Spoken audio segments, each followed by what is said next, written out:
growing up in Dubbo has been positive, but there have been some negative experiences.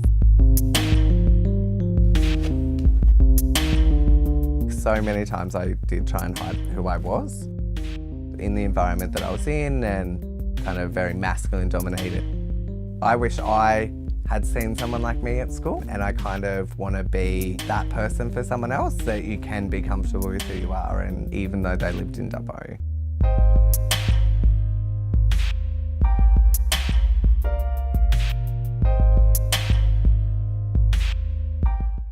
There's a massive, I guess, negative perception of Dubbo, or regional towns in particular, that we're kind of a little bit homophobic or a bit backwards. That's where the idea formed to start the Pride March, because there were people in the community and we were like, oh wait, like how do you not know that we're here? Like we think we're pretty visible, but obviously we weren't visible enough. Initially, the march was a concept that Nick came up with.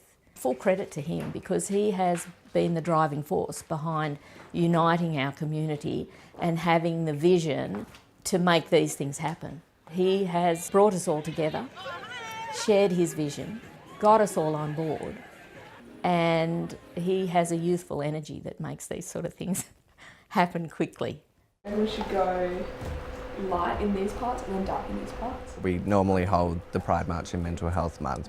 This year we decided to move it back to November because of the marriage equality postal vote. Results get released on November 15th, so we made it November 18th. So last year we had one float, but this year we're having essentially 4 floats, and I think it's going to be a massive turnout this year.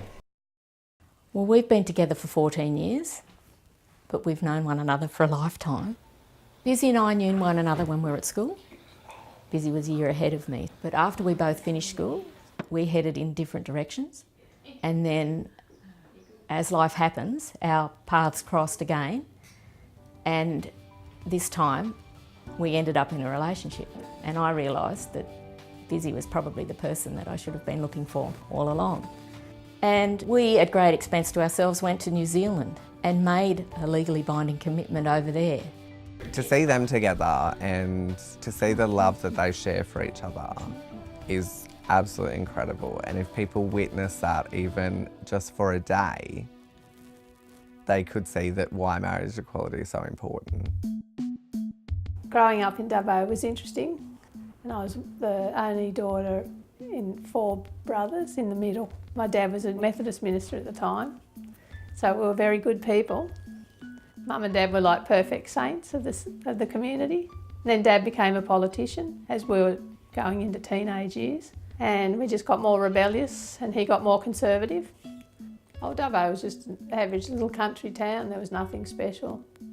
There was nothing creative in Dubbo whatsoever. So that's why we had to make our own fun. We made up plays, put on plays, did silly things like fake weddings in the park, dressed up in our parents' clothes and whatever, We were the town freaks, basically, anyway. 2, 4, 6, 8. Gay is just as good as straight. It was in Sydney, 1978. Stop police attacks on gay women and blacks. We're in the march with friends. Ended up in King's Cross. It turned into a riot. We had the recording equipment from the radio, so we were just recording on cassettes, stuff all night, and we stayed at the police station. But they wouldn't let anyone in, and so recording people outside, sending the cassettes just down the road to Double J, and so we were like the on-the-spot reporters. People went crazy. It was wild, and it was like we're all trying to keep up on the footpath and not, get involved. People turned over cars and everything. It was amazing. And I was just, Miss Sensible. I just thought, well, it was wrong. And what we've got to do is make it right. I was standing in a park. With people like Izzy around that have been through that change, to constantly remind us of where we have come from and what we have been through, to have her around in my life and to know her experiences, it really puts into perspective how lucky we have it at the moment. Even though we're fighting for equality under the law,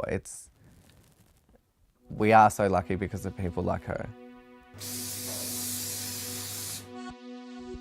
I'm effeminate, I guess. I don't kind of see it like that, but other people kind of recognised it and picked up on that with my, tone of voice, my mannerisms, and yeah, I got really depressed.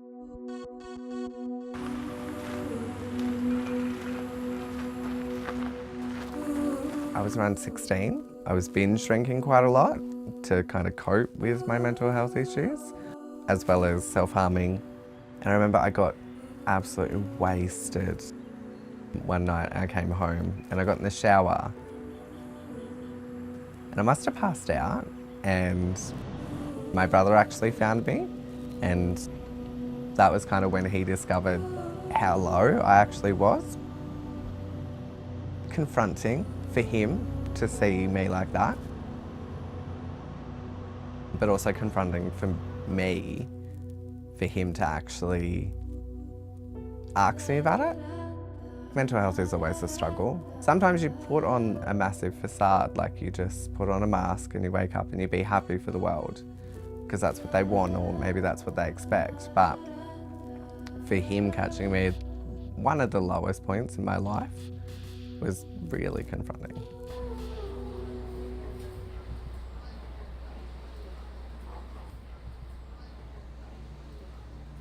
It's probably the only time millions of Australians will gather to hear from the Australian statistician.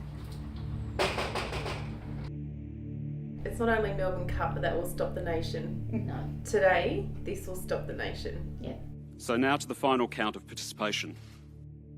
Millions of Australians reported and responded to this voluntary survey. And the final number was 12,727,920 people.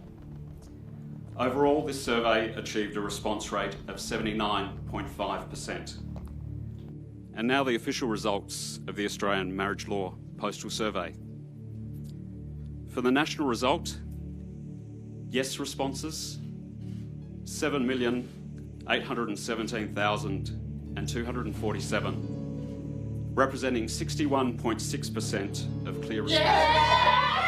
61.6% of clear responses. We did it! Yes. We did it!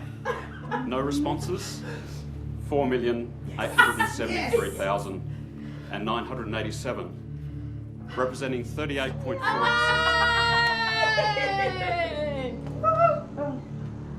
I was crying.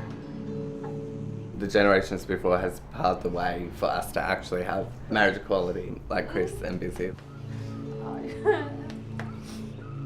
It's good. Busy being at 78, like the Yeah. first Mardi Gras. Yes. Like, to look at that and to sit here today and discuss marriage equality and wear this down the main street without getting bashed or going to jail is like, that's what they've done for us, and we've done our bit for the next generation. Yeah, definitely. We're going to march down the main street proudly, right? Yes. Equal. And as equals. Yeah.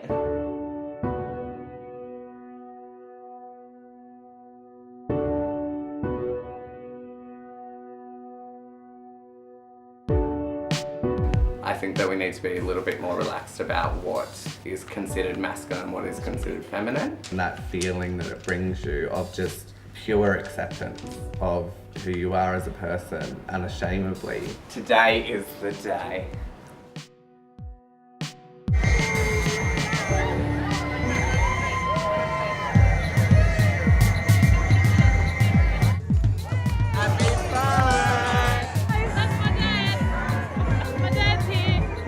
Australia's taken a very big step forward, and I hope that it'll bring a lot of happiness and joy to a lot of people.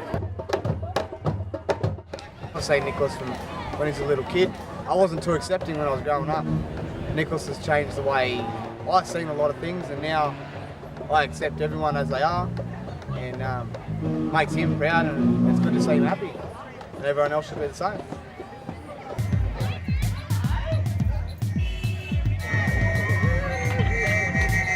It hurts to not be seen as equal, and now we are. And I'm glad to be here for that. And to support the next generation that will be equal under the law. I can't cry, it'll ruin my makeup.